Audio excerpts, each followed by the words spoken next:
Remember to give the video a thumbs up, share your insights in the comments, and subscribe to embark on this journey with us as we unveil our latest tales. At 62, I never envisioned my life would lead me to this moment. Life, after all, had promised a certain predictability by now. The sun would rise, casting a golden hue over my garden as I nurtured each plant, the earth cool beneath my fingers. Afternoons unfolded in serene solitude, lost in the pages of a book that transported me to distant worlds. As twilight descended, I would sit beside Thomas, our laughter mingling with the whispers of the past, each memory a thread weaving the tapestry of our shared life.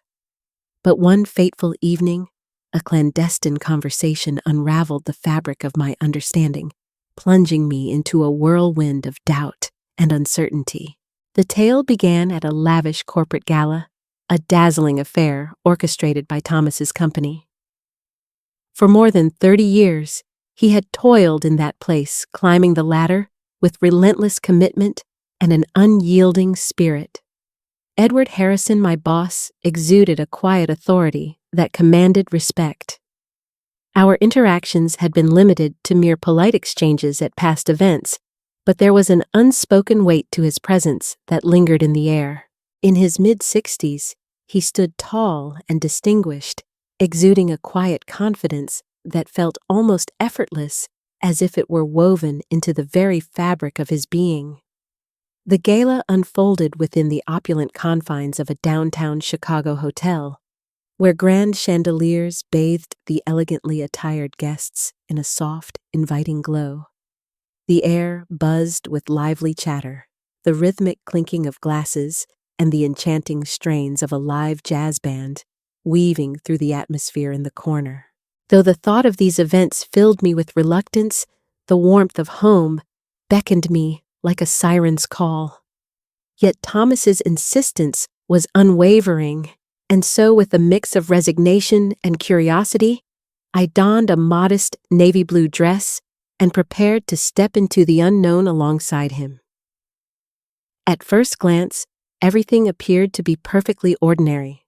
As Thomas engaged in fervent discussions with his colleagues, I found myself weaving through conversations with the other spouses, each exchange a thread in the tapestry of the evening. Everything changed the moment Richard stepped into my life. "Margaret, may I have a moment?" he asked, his deep voice cutting through the chaos of the room. I paused, uncertainty creeping in. A moment. What could Thomas's boss possibly want from me? I offered a polite smile and nodded, my curiosity piqued as he guided me down a shadowy side corridor far from the vibrant chaos of the main ballroom. The air hung heavy with silence, the distant echoes of the gala slipping away into the shadows behind us. He led me into a secluded lounge, a snug haven bathed in soft light where the flickering flames of the fireplace danced and leather armchairs beckoned invitingly. A palpable tension hung in the air, subtle yet impossible to ignore. My heart raced as I settled into the chair opposite him. "I hope I'm not pulling you away from anything important," he said, a small, almost anxious smile flickering across his lips. "Not at all," I replied, though the curiosity swirling within me was impossible to ignore. "What's on your mind?" He sighed, rubbing his hands together as if grappling with the weight of his thoughts. Finally, he broke the silence. "It's about Thomas." In an instant, I straightened in my chair, a knot forming in my stomach. "Is something wrong?" He paused, uncertainty flickering in his eyes. "Not exactly, but there's something I believe you need to hear." The gravity of his words hung in the air, a palpable tension that gripped me before he even spoke. His expression held a weight that sent a shiver down my spine, a silent intensity that quickened my heartbeat. "Margaret," he continued, his voice a blend of warmth and resolve. "I've known Thomas for a long time. I've witnessed him forge his path, uplift his peers, and nurture his loved ones. Amidst the chaos, a realization has begun to dawn on me. I gulped the weight of the moment pressing down on me. What could it possibly be? He leaned in closer, his eyes piercing into mine with an intensity that sent a shiver down my spine. He doesn't appreciate you the way he should. The words struck me like a heavy stone sinking deep into my chest. My breath hitched and a surge of defensiveness surged within me. I don't understand, I stammered, confusion swirling around me like a storm. Thomas is a good husband. He's always been, Richard said, his voice steady. I know he is. But tell me, Margaret, when was the last time he really looked into your soul? Not merely as his wife, but as the extraordinary woman you truly are. My lips parted, ready to speak, yet silence enveloped me, leaving me wordless. He pressed on his voice now, a whisper laden with emotion.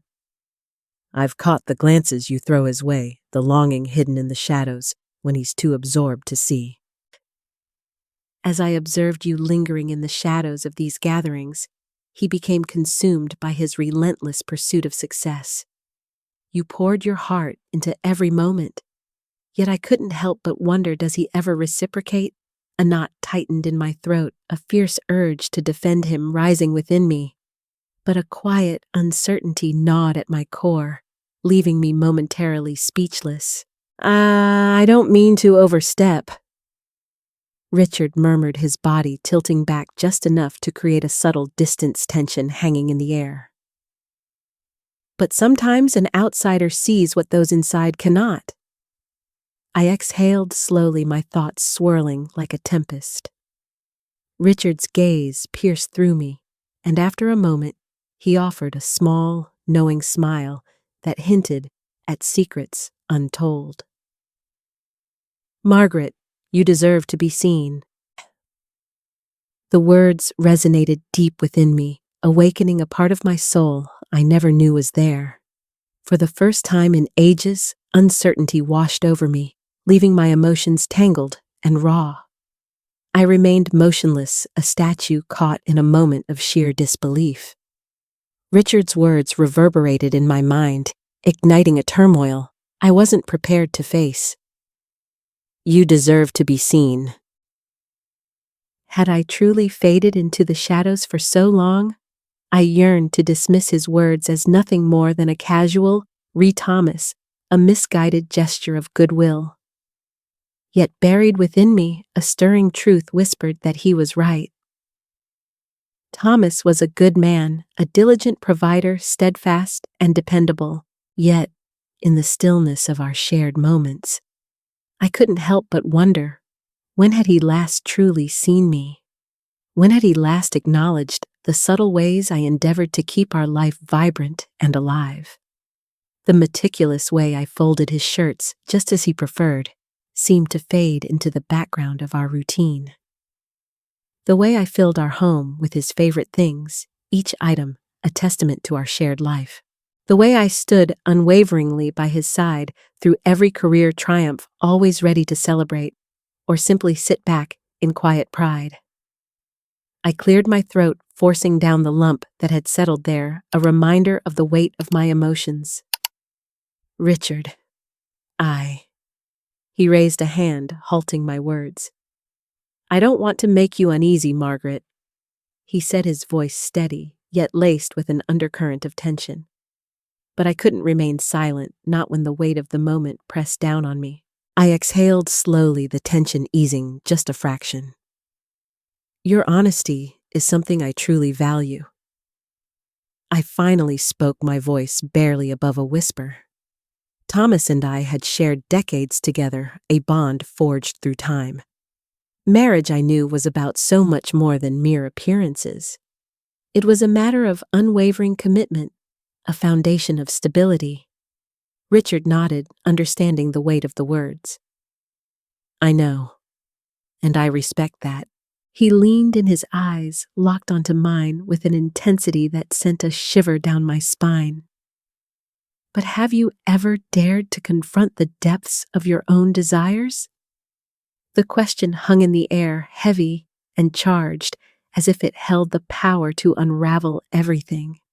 What I desired had always been overshadowed. Years slipped by as I poured myself into Thomas's needs, the demands of our marriage, and the expectations that loomed over me. In the chaos of obligation, I had never paused to explore the depths of my own longing. I released a soft, anxious chuckle, the tension in the air palpable. "Richard, this is quite the conversation to be having at a corporate gala." I re-Thomased, watching, as a smile broke across his face, a flicker of intrigue igniting between us. "I suppose it is." Yet an undeniable urge compelled me to voice it. A heavy silence enveloped us, punctuated only by the gentle crackling of the fireplace, as if the very air held its breath in anticipation. He let out a heavy sigh, rising to his feet. "I should let you get back," he said, the weight of the moment hanging in the air. I stood as well, my fingers nervously smoothing the fabric of my dress, a subtle tremor betraying my unease. "Yes, Thomas will wonder where I am." Richard nodded, yet his expression held a mystery that sent a chill down my spine.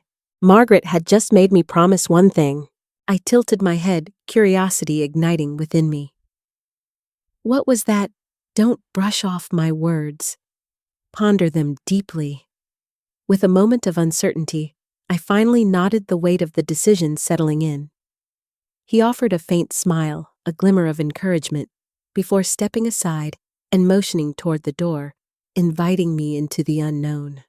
As I brushed past him, an electric warmth radiated from his presence, the weight of our earlier conversation lingering heavily on my chest.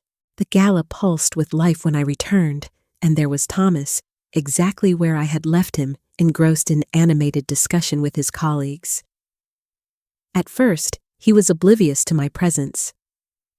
I lingered in the shadows, observing him intently. His face came alive with emotion, his hands dancing through the air as he spoke, each gesture drawing me deeper into his world. It was a side of him I had always cherished, his fervor, his relentless ambition. But then Richard's words echoed in my mind. Had Thomas ever truly seen me in that light? When he finally turned his gaze my way, a fleeting nod was all he offered, before he returned to his discussion, leaving me in a haze of uncertainty. A profound change stirred within me. Richard had sown a seed, and despite my desperate attempts to dismiss it, I felt its roots taking hold. The journey home unfolded in a heavy silence. Thomas sat beside me, his hands clenching the wheel, with a tension that mirrored the storm brewing inside me. His eyes were locked on the shadowy road stretching out before us, the city lights flashing by like fleeting memories. Yet my thoughts were ensnared in the past. Richard's words reverberating in my mind, his voice haunting me with an intensity I couldn't escape. "You deserve to be seen." I caught a fleeting glimpse of Thomas. He appeared weary, a subtle line of tension etched between his brows. Nearly 40 years of marriage had etched every detail of his face into my memory. The sharp lines of his jaw, the crinkle of his eyes when laughter escaped him, the way his lips pressed together in deep thought. Yet I couldn't recall the last time he truly saw me. The silence hung heavy until he cleared his throat, shattering the stillness between us. "Did you have a good time tonight?" The question sliced through the air, unexpected and sharp. He posed it after every event, every gathering, every dinner party, as if it were a ritual, a duty rather than a true inquiry into my feelings. I paused, the weight of his expectation pressing down on me as I searched for the right words. It was intriguing. He nodded, lost in thought. Good, good. And just like that, the conversation faded into silence. I shifted my gaze back to the window, the cityscape fading into the distance as we ventured into the serene embrace of the suburbs. Upon our arrival, Thomas fell into his familiar routine jacket, discarded keys clattering onto the counter. Before he vanished into his office, drawn to the glow of his computer screen for one final email check. I lingered in the kitchen, a heavy silence enveloping me as I stared at the vacant spot he had just occupied. I felt no anger toward him. Not really. Thomas had always been like this, unwavering in his commitment to his work, steadfast in his daily rituals.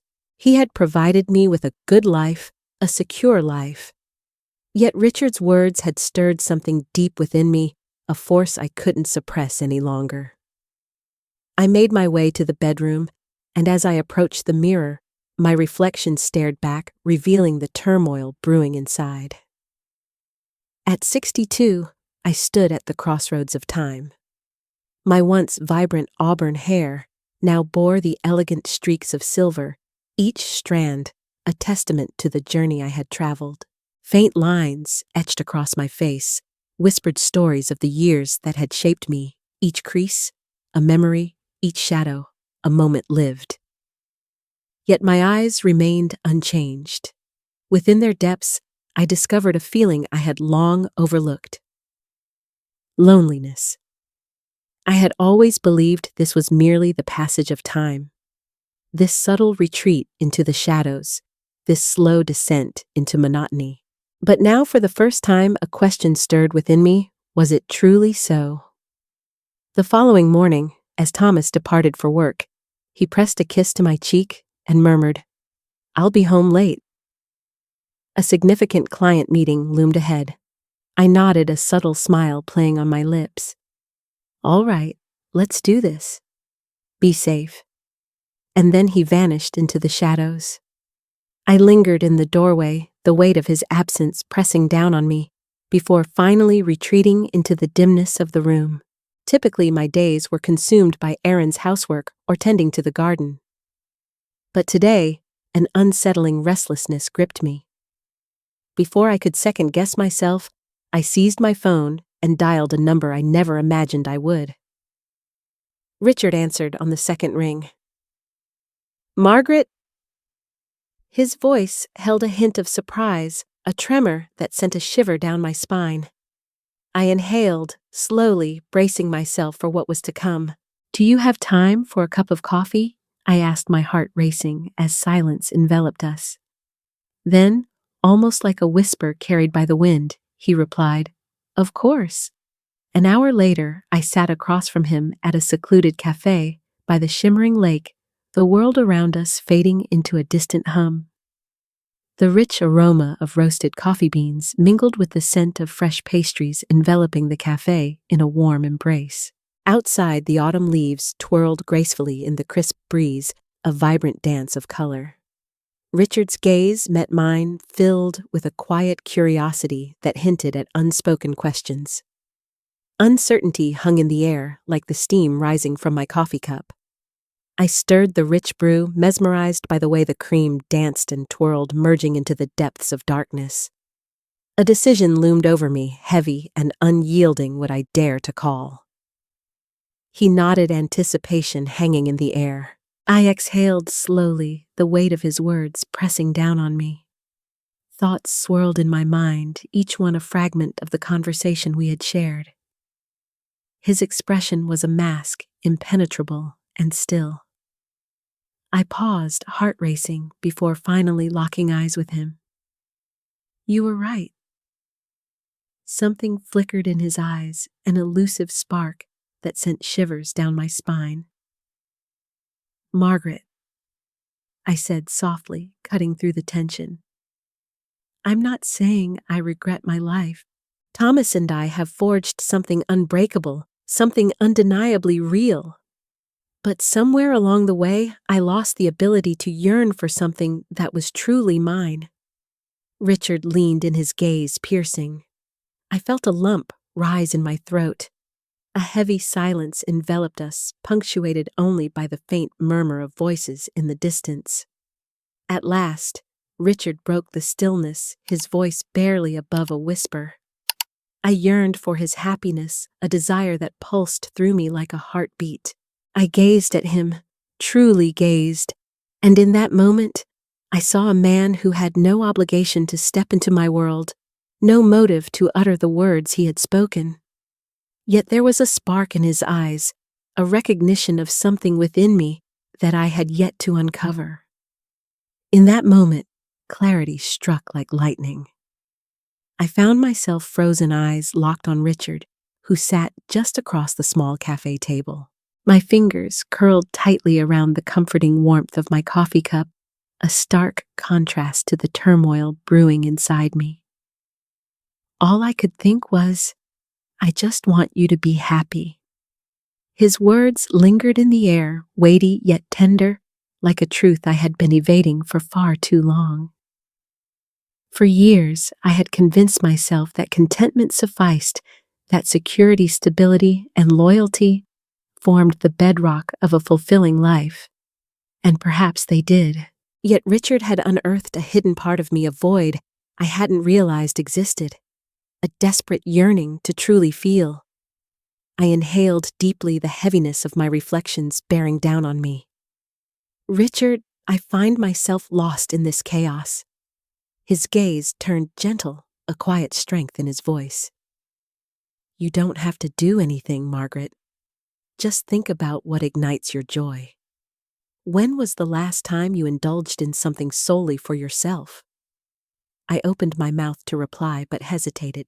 When was that moment I had devoted decades to ensuring Thomas was upheld, that his career, his aspirations, and his universe stayed unbroken? I had meticulously crafted a life steeped in order and routine, yet a question loomed over me. What about my own identity? I lifted my cup, the rich, bitter warmth of the coffee enveloping me, anchoring me in that fleeting moment. Who am I beyond the confines of my marriage? I found myself surprised by my own admission. Richard's lips curled into a small, knowing smile. Perhaps it was time to uncover the truth. I released a shaky, breathy laugh, a mix of nerves and intrigue. It felt terrifying. Perhaps, but also thrilling. Wouldn't you agree? I remained silent. I couldn't find the words, because deep within, I understood he was right. We lingered in silence, the world beyond our bubble, continuing its relentless dance. Cars, zipped by laughter, echoed in the air, and the wind whispered through the golden autumn leaves, each rustle a reminder of life's ceaseless rhythm. Life surged forward, relentless and unyielding. Yet in this moment, a flicker of necessity ignited within me. I finally placed my cup down, my heart racing, as I locked eyes with him. I can't predict what lies ahead, Richard, she confessed, her voice trembling with uncertainty. But one thing is clear. I must begin to truly live once more.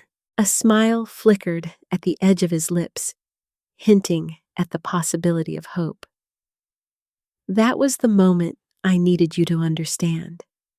That night, as Thomas stepped through the door, I was already there, poised at the kitchen table, anticipation coursing through me. He hardly glanced my way, his focus consumed by the weight of his briefcase as he set it down and loosened his tie, the air thick with unspoken tension.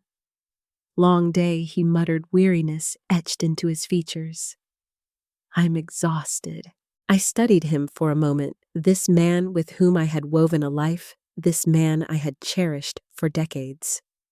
As he navigated the familiar rooms of the house, an invisible barrier loomed between us, a widening chasm that had silently formed over the years. I inhaled deeply, summoning my courage. Thomas, can we talk? He halted, his gaze finally meeting mine, a flicker of uncertainty in his eyes. About what I swallowed hard. About us. His brows knitted together, a flicker of concern crossing his face. What about us? I hesitated, the weight of unspoken truths pressing down on me before finally releasing the words that had been simmering within me since last night. I feel invisible, Thomas. He blinked, confusion flickering in his eyes. What I've poured years into being the wife who supports you, the one who keeps everything running smoothly, ensuring that our life remains steady amidst the chaos. And I do love you. Yet somewhere along this winding path, I faded into the shadows unseen. His brow furrowed, surprise flickering across his face.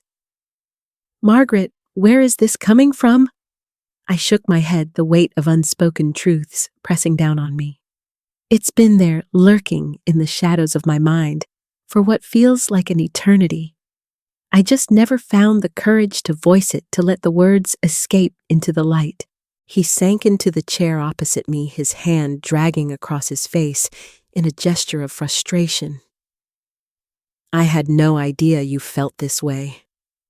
My gaze locked onto him, searching for the truth hidden in his eyes. Did you ever wonder?